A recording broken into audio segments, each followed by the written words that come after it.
Alright guys, so I said on the 94 Magna that we would be checking this tire and wondering why it loses air over time.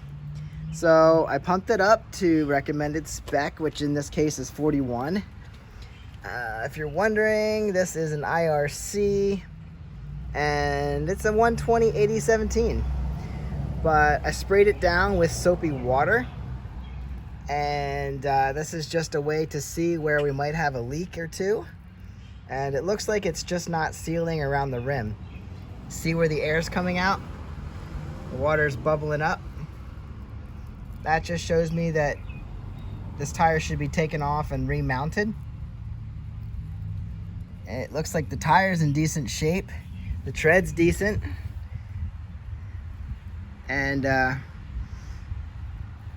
whole reason that it's losing air slightly here and there is probably due to it's just not sealing around the rim. It's probably dirty on the inside and it just needs popped off, scrubbed up, and reseated. So that's not a big deal.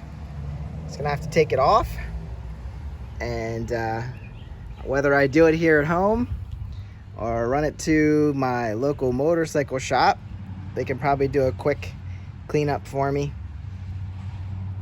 See, it's just a slight leak right around. You can see where it's still bubbling.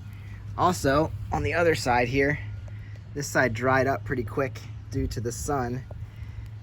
But you can see there's a little spot right there, just right in around the rim. Like I said, it's probably dirty. See right there?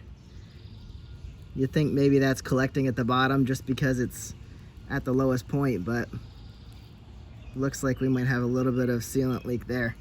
Air leak, sorry. So this one has to come off.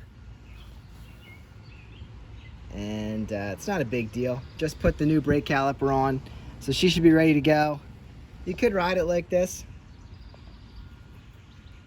It's not leaking quickly. But after a while, you're going to be putting air in your tire. It's probably best to go get it reseated. So that's what we're going to do. Pull it off. It's pretty easy. Looks like we have 2 lock nuts here,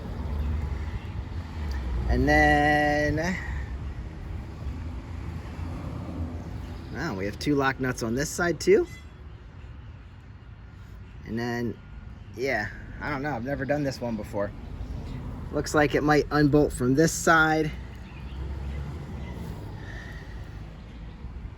and then you can hold the axle on this side with a screwdriver or something, and then you'll probably end up pulling it out that way. So this cap is probably a bolt in there.